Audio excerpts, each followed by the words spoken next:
Here I am with the news. I just dropped a fresh hybrid on you, bro. You can go 500 miles on a tank, 37 miles per gallon, and you over here, you're not giving it the praise it deserves. Praise it. It's right there. I'm trying to find the word. I'm finding it.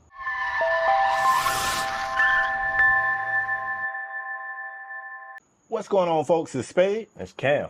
And you are watching a brand new episode of Two Brothers Automotive News. This is where we come through and hit you guys with the actual factuals. You don't even got to do the research. We did it for you.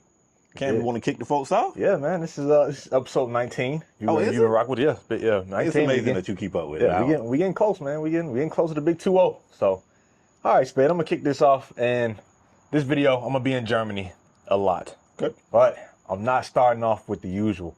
Spade. BMW is going subtle. Okay. What I mean by that is, according to BMW's head of design, Oliver Helmer, I believe is how you pronounce his name, he says all future models will be way more subtle, abandoning their controversial aggressive styling approach. This means, you know, your very big kidney grills, the buck tooth look on the EVs. I love that. Yeah, they said all that is ending. Helmer says they want everything to become more calm. A lot of these will be referenced off what they're calling their, I'm assuming you pronounce this new class. It's spelt very Germanish. It's Neueklasse. So that seems like new class. That seems like a fair translation, I'm guessing there, but you know, works for me. Can't fact check that. But any preview that we have this styling right now is only on the iX3. So that's essentially what we have to go off of. That's kind of what they're going to take in their approach on all the other models going forward. I'll probably throw a pic. Well, our editor will throw a pic up of the iX3 on the screen. They claim that the cleaner styling will last longer, which means like they won't be, you know, making drastic changes to it year over year. And they say it will bode well for resale value. I'm not sure how they drawing that conclusion, but that's what they're saying. They also say it's going to extend the life cycle of their product. I guess just by not having to change body styles and whatnot every so years. They see that as a plus. Through this, Spade, they're also bringing back body shapes that they used to have previously, including the station wagon, which has been gaining popularity in the United States. Now, if you're a viewer that's in, you know, over in Europe, station wagons have never gone away. You know, the state cars. Yeah, Europeans have always loved station wagons. They've never fallen off, but they have fallen out of the U.S. market. But we have seen demand for station wagons to come back. People have seen it from BMW. I've seen the likes of people ask for it, you know, from Mercedes and whatnot. You see it. Porsche did it briefly with the Taycan, and they saw some success for it. I think Panamera too. Yeah, Panamera as well. So yeah, they're saying the station wagon will also be back. This is going to affect over 40 cars, Spade. 40 cars. So essentially every car in the lineup, and this includes the M Division cars too. They are not excluded from this. On the inside and the interior, all models will have their new iDrive X Central touchscreen, which I believe that's the one that goes across essentially the entire dash. Yeah. Also going to have this panoramic vision projection display that is some projection that stretches across the entire windshield. I haven't seen that like personally in real life yet. I've heard of it, so interested to see how that works over all the models, especially when you think about your more performance models that are typically more driver focused. So I'm wondering how they're gonna, you know, work that into the ecosystem of a driver focused car with all of this tech and other stuff going on around it. But yeah, Spade, what are your thoughts? First, I got to start with a joke. You talked about the fact that these cars maintain popularity in Europe and not so much here. It's because in Europe, they gave it a cool name. It's an estate car. Only Cam still calls them station wagons. Nobody calls them station wagons. They might call them wagons, but they took the word station and threw it in the trash for a great reason. I was looking up, you know, what this iX3 looks like. I see a lot of render photos. I don't know if the 2025 is going to look like these renders. So the only concerning thing to me is it seems like they want to go safe, and I don't like safe. Like, I'm not gonna lie, when the is it G80, F80, which is the one that's the most It's just out now, the G80. G80. Yeah. When the G80s came out with the ginormous grill, when I first looked at them, I was like, I don't know how I feel about that. It wasn't instant disdain. I was just like, I don't really know how I feel about it. But then it grew on me, and I love it. So it's like, I like, to each his own. I like when companies are innovative. I like when they're a little bit risky. And I understand sometimes in business, innovation and risk cannot be great for the bottom line. I don't think, now I don't have the numbers here in front of me. I don't feel like BMW has got, valid feedback to be like our risky designs is hurting the bottom line. I don't feel like that. People still love the cars, especially the M cars. So I don't really understand this move, but I think at the end of the day, BMW fans care about performance. And I think they have shown, the fans of BMW have shown over the years, regardless of how wacky or safe you get with the grill, if the cars perform, they eventually sell and people like them. Yeah. I'm not. They did mention in that article, basically saying along the lines of like, the design language will be restrained. Like they will be restrained. They're gonna dial back. So they are going for a safer approach. Again, like you, I don't know what's prompting that. I have no idea there. I will say, looking at what the iX3 looks like, the iX3 is ugly. I'm sorry. Like, it's in my opinion, the render is this isn't bad. You don't like that? It's okay. Like at best, it's okay. Yeah. Like at best, like you said, like the G80, for better or for worse, was controversial. For me, the G80, there was nobody who was lukewarm. You either loved it or you hated it. For me, I like when I can look at a car and quickly identify what it is. That's what I like about the Supra. I like about the BMW, and I like about the Porsches. Now Porsche might lose that across the trims, but at least with like M3s and M4s from the front, they look the same, but at least on the side you can see a little bit of differences. Same thing with the M2. To your point, I can instantly see an M2 and be like, oh, that's an M2. Yeah. So like I like when cars have that distinction like that. I wonder with them going with this safe approach across the entire lineup, is now every car gonna look the same? Like, is it gonna be hard to tell an M3 from an M2 outside? Of course, like M2's two-door, but like just looking at the front and like which one of these are what? And maybe are they going this safe approach? If they go on that route, if they go on this for like cost efficiency, like all right, we can interchange all these parts on a bunch of different cars and go from there. The non-M cars, I'm not as concerned, like you said, about the fan base about. As long as they do what they need to do, I think people are gonna buy. Sure. I am concerned that with the M division being a part of this, like I wonder what is gonna happen, because those performance cars have, while they're based off of the the general public cars, whatever you want to call them, they have minor tweaks to them that help them be more performative. Sure. But I'm wondering, when you're going with this more generalized approach, how much room of tweaking are you losing there for the M division to kind of make those cars what they are? Yeah. And like I already said, with all the tech, but they saying all this tech in the interior gonna be in there. Like, get me wrong, I'm a tech guy, so like that doesn't really bother me. But for a lot of those like purists who get the competitions and all that stuff, they want a car that's raw, like real driver's focused. They don't want a lot of bells and whistles that's distracting and whatnot. So I'm concerned about what that is gonna mean for that target going forward, but we'll see. Yeah, I mean, I would doubt it would have any impact on what all goes into the M cars. Yeah, but to your point, I think it could be similar to the thing that Lexus does. It's like you could see, like a RCF and be like, oh, it's a nice car. Yeah, and it could be a RC350 or RC300 or. I mean, the IS 500 and the IS 250, they are identical. Yeah. And I know it's a slight bump on the hood, and it's 4 exhausts out the back instead of 2. But I mean, you ain't gonna pass one on the road and be like IS 500. You just gonna be like IS something. Yeah. I don't know what it is. So we'll see. But yes, man, that's my first topic of the day. Cool. I'm gonna bring it to a bit more of a somber note, but at the same time, we're gonna end this thing with some positivity. Okay. So. Let's talk Japan cars. Let's talk Japanese cars for a minute. And most importantly, let's talk Miata. The original Mazda Miata designer, Tom Matano, dies at 76. And obviously, I want to, pay respects to a legend, an iconic legend. And I just want to briefly talk about the Mazda Miata.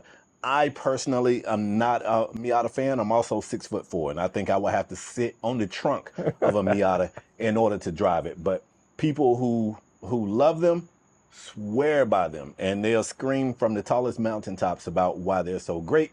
And I got some of the information. I want to share it here. So this little segment right here is for Miata fans. First of all, the Miata has a philosophy that they call Jimba Atai. and that is a Japanese philosophy that says the idea of horse and rider as one. Obviously, we ain't talking about horses and riders, but stick with me for a minute. The whole thing is about balance, right? Everything is one. The steering, the pedals, the weight balance, everything is tuned so that the driver and the car is one. Okay. That's a fun fact. The car has a perfect 50-50 weight balance. This isn't the only car that did this, but this is one of the more affordable ways for you to get into a car that has perfect 50-50 weight balance, which is another reason why drivers really love this car. It's a very lightweight car, which is a thing that people like. The original weighed 2,100 pounds, if I'm not mistaken, maybe a little bit less than that. And even though, the body's changed over the years and the car continued to get more modern, it still stayed very true to that, that balance of weight, that low weight and the balance being the same. Pop-up headlights was definitely something that made it popular. It's one of the reasons why I love the C5 Corvette, even though I know everything the C5 Corvette does well, the C6 does better. But the C5 will forever have my heart because of the pop-up headlight. Same thing here with the Miata. The Miata has a huge aftermarket following. Huge. Like if you want to do anything to a Miata, chances are there's a forum somewhere with somebody who's done it before. They can give you tips. The community seems to be very willing to help. You can buy a Porsche and jump in a, you better buy the right one. You better get the right Miata spec. boys are welcoming. Yeah, like you get a Miata, you instantly family to those dudes. And for a lot of people, it is and just... girls, it's a lot of women. A lot of women absolutely love Miatas too, yeah. It is a very affordable and fun sports car. People say it's very engaging. It's fun to drive. It's a very thriving, Miata amateur race circuit. Yeah. Like people have Miatas that's their daily. They take them and track them. So the Miata, kudos to the Miata and the joy that it brings people, and kudos to Tom Matano. Yeah, man. What you say the design? Jatachi Atai? Is that how you say it? Jimba Atai. Jimba Atai. Jimba Atai. I hadn't heard that one before. Japanese philosophy. Yeah, man. A lot of people will say, especially those people who like to get into tracking their cars and whatnot, the Miata is the cheapest, best bang for buck car to do it with, because like I said, you can get them for the low, you can mod them to hell and back. Yes, basically anything you can think of, you can do to a car. Somebody has done it to a Miata, and typically not for a lot of money either. They are not expensive cars to work on, and they're reliable. Yeah, they bulletproof. So yeah, and a lot of people will say the Miata is the perfect sports car, and honestly, they might say the Miata is kind of, you can think of every other sports car as some other version of a Miata. This is just the Cayman is just a more expensive Miata. I didn't want to say it. Yeah, that's that has been a thing, and like Space said, the Miata fans have a cult following. I'm not 6'4", I'm 6'1", so I'm a little tall. I could probably fit in the Miata, but they are very tiny cars, and that's coming from somebody who drives a smaller car. I drive a small two-door car, but whenever a Miata pulls up next to me, I'm like, damn, I'm in a boat compared to this. Man, they so tiny, bro. They are very little. So and because of that power to weight transfer, the stuff people put in those Miatas, I'm like, man, y'all are playing with a rocket essentially, because that car moves. But yeah, man, it's rest in peace to Tom Matano, icon. His legacy will forever go on. I don't see the Miata going anywhere anytime soon. Even there's no EV Miata, but even as electrification becomes bigger and bigger, that Miata cult is gonna forever stay, and that's the type of fandom they're gonna pass that down generation to generation. So yeah, man. I got one more fun fact that I just realized. Miata currently holds the Guinness World Record for best-selling two-seat convertible car. Since 1989, the Miata has sold 1.1 million units. Wow. I didn't know that. That's crazy. Yeah, man. That's a lot. That's a lot of cars. Can't hate on that. That's a lot of cars. I can look at it and say it's not for me, but I can't hate on what it does. So I'm sure the Miata men and women of the world, they're gonna keep his legacy thriving. Sure. So yeah, for sure. And if you're in the market for a sports car, go look at a Miata. You might like, if you're small. And if you're tall, people love it. You tall, you SOL. It just ain't no way around it. But don't look like you're driving a Power Wheel if you're tall. You gonna get out a clown car. I would pay to see Shaq in a Miata. His will get custom built and they'll extend it. I know. It ain't gonna be a true Miata. Miata. A few more letters. It'll be like a Miata. You know what I'm saying? But no. That's what you got, Spade? Yes, sir. Okay. Second topic of the day. I'm going with the guys who, to be quite frank, they've been disappointing me lately. But this is good news. This is good news. Porsche, Spade, is reviving the gas Cayman and Boxster.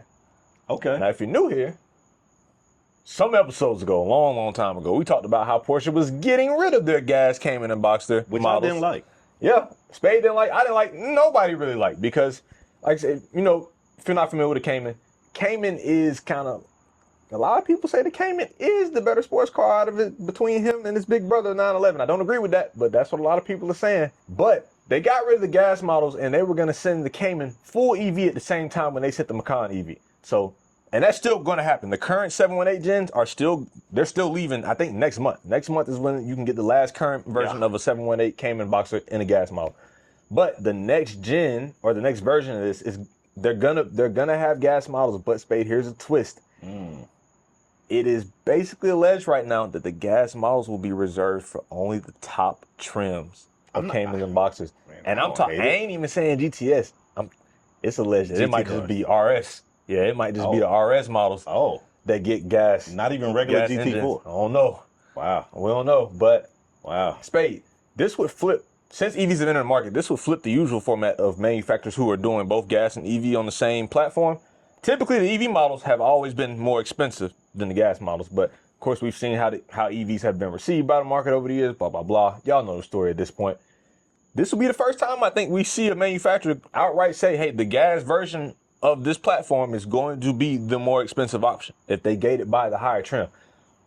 Spade, this is being alleged because right now, the new, I'm confused with Porsche what the naming convention here is, because in the article it's saying their goal. It's saying the new version of the 718. So they're not changing the numbers here, but the new version of the 718 were intended to be EV only, which we already knew. But they're saying if this new platform is gonna have to now share a gas model, it's gonna have to call for re-engineering because engineers already came up with that product. They've already done all the work. This is also a part of Porsche's, I think, we talked about their $1 billion cost for them to basically undo the plan that they had to go full EV. Terrible. So this is a byproduct of that. So that is potentially why the gas models will be higher than the EV models, because they have to share a platform.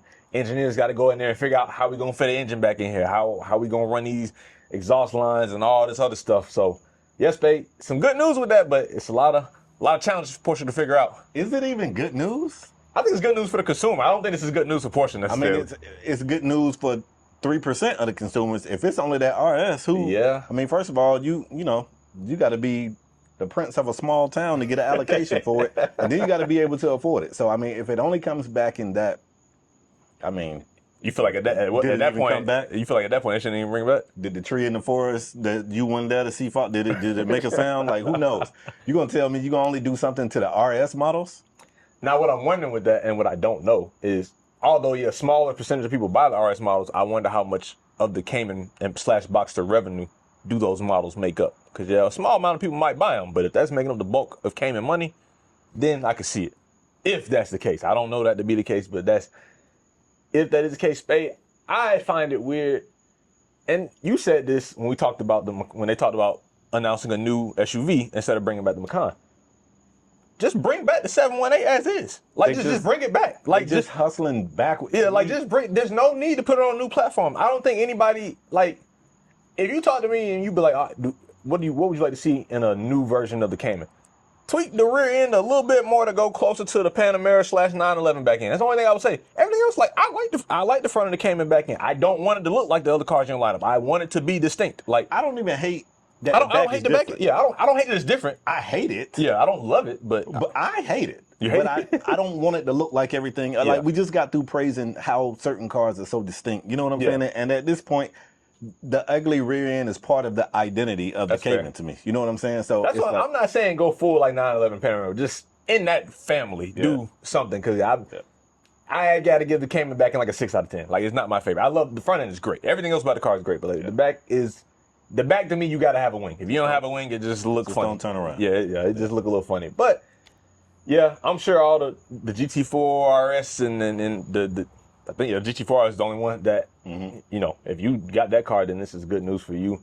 If you were looking at a lower trim, we don't know. Maybe you'll get a gas engine. Maybe you won't. We'll see. You're going to have to fork over that coin to get the gas engine.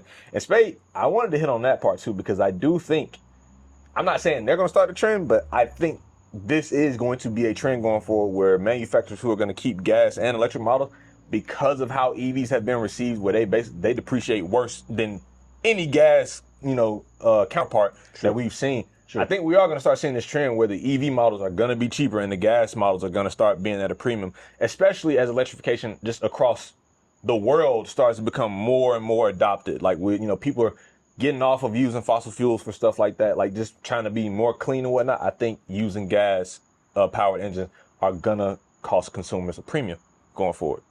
Yeah, I wouldn't be shocked about that. I mean, anytime you start having a couple of EV conversations with car enthusiasts, there seems to be this thriving, like, I want a combustion engine. I want a gas engine.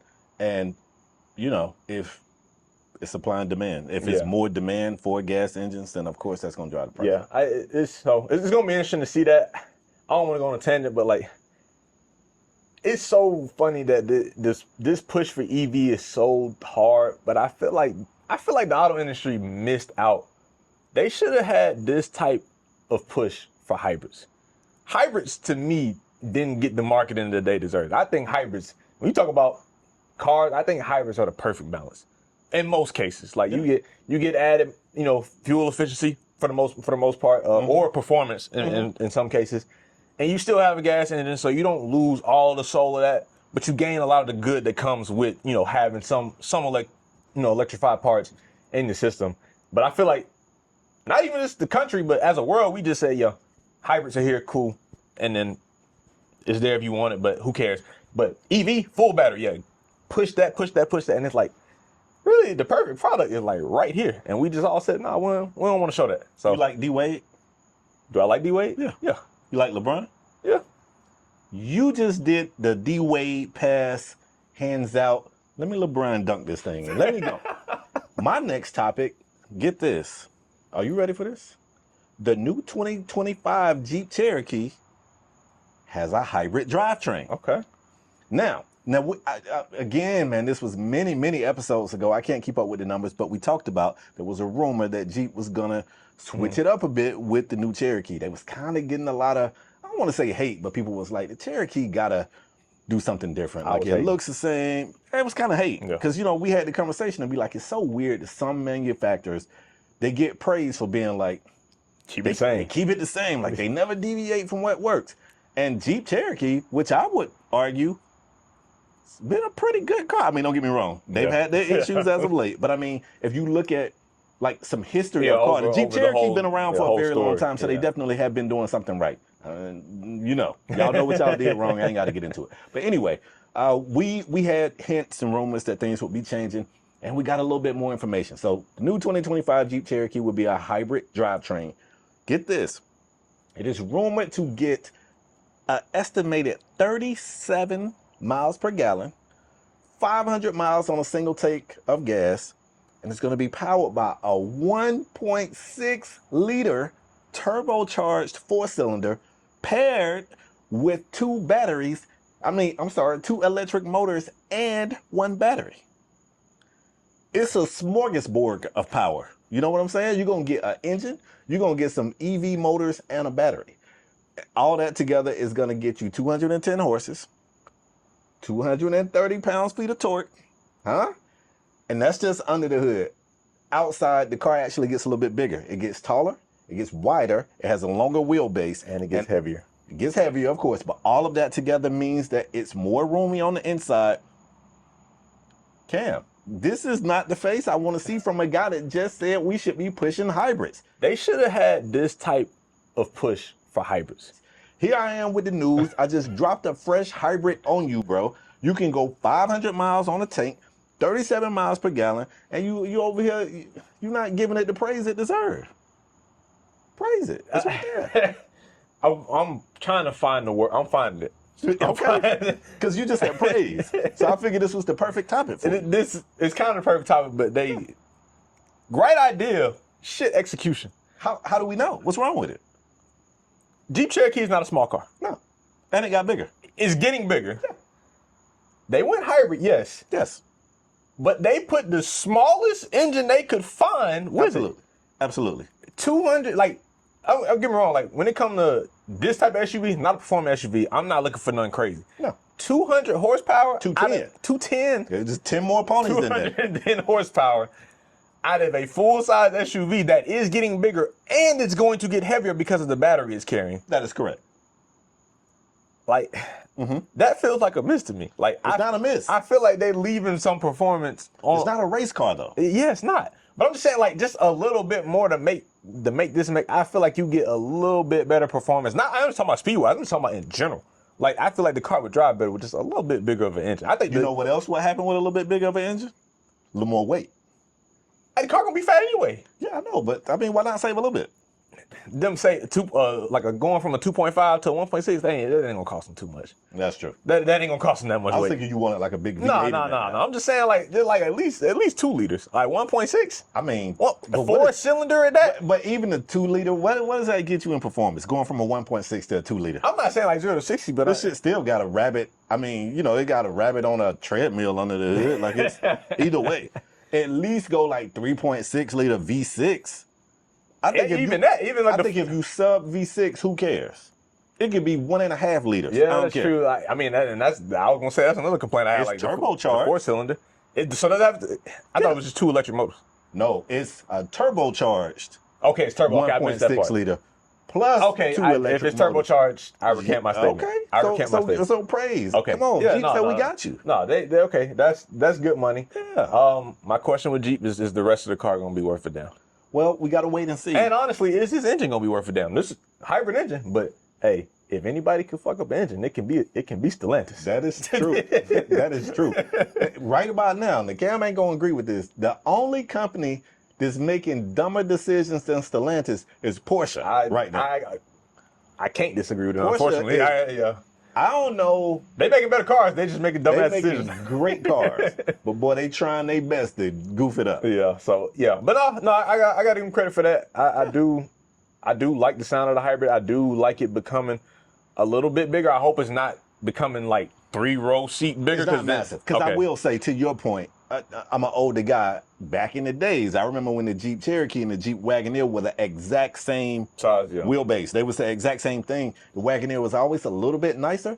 So when the Wagoneer came back as a Tahoe, like a big ass 3-row, 5-ton, I mean, it's ridiculous. A massive car. I was just like, this is not what I thought. When I heard the Wagoneer was coming back, I was like, ooh, a luxury Cherokee. Now, they probably made the decision that at some point, there's so many varying trim levels of Cherokee that they probably already got a luxury trim level of the Cherokee. Yeah. And maybe they felt like there was a void in the full-size 3-row.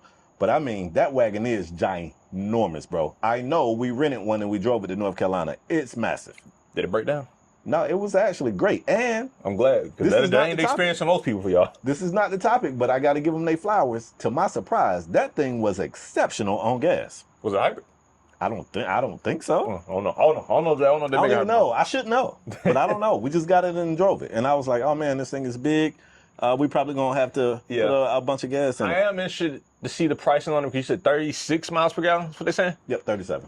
37? Okay. I got to see the size of it to really know, because I'm wondering what class it's competing. Because my brain went to Toyota RAV4 as like it's like Toyota, competition. And I know the hybrid Toyota, I think, gives like 40. So I'm wondering what the ticket of this, car gonna be, what class is fighting in, as far as SUV, because that's gonna make a difference. Because hybrid, like 36 miles per gallon for an SUV is good. That's but great. I say good for today's standards, because like I said, we see SUVs with hybrid engines that's pushing 40 plus miles per gallon. What's doing that? The RAV4? Yeah. And hey, Toyota versus Jeep, reliability wise, we already know who winning that battle. So, but yeah, no, I think this is a good step forward. I'm glad that they're doing this. This is also coming with a facelift too. Are they doing a whole facelift with Absolutely. the new? Yeah, like it's a brand new car essentially, right? Tons of refreshing on the outside, tons of refreshing on the inside. Hopefully they refresh who actually in the manufacturer's suite too, and who actually putting the cars together. You gotta relax. No, I don't. Them boys just came out and cooked, and instead of just applauding what they did, you want to take shots at them. I don't want to take shots. It sounds good. I just need to execute. Jeep, I'm rocking with y'all. Matter of fact, send your boy one to to review. Let me take one on the road trip. See if it don't send him one though. See if it wobbles. Win me over. Cause right now, like I said, win me over. It sounds good. Like it sounds good, but I got to see y'all execute first, because y'all Stellantis ain't executed a damn thing in the last 5 years. But I think they bringing the Hellcat engine back. Yeah, we'll see. We'll see. Y'all bring that Hellcat engine back, we forgive you. We forgive you. Spade to forgive you. That's right. Spade. That's all you got for today? That's it, bro. That's all I got. Hey, man, leave a like, comment, subscribe. Y'all know the spill. Let us know about these topics. How you feel about BMW kind of cleaning up their design language, going for a safer approach? Porsche bringing back gas Caymans at a high trim model. Hey, you a Miata fan? Leave your respects in the comments. Facts. Also, let us know what you've done in your Miata, if you've done anything. And if you're buying the new hybrid Jeep Cherokee, if you're in the market for one, go take that chance with Stellantis. But get a nice warranty if you choose to do so. But yeah, y'all know where to find us. Tell your aunties, uncles, nieces, and nephews as well. Until next time, y'all. Peace.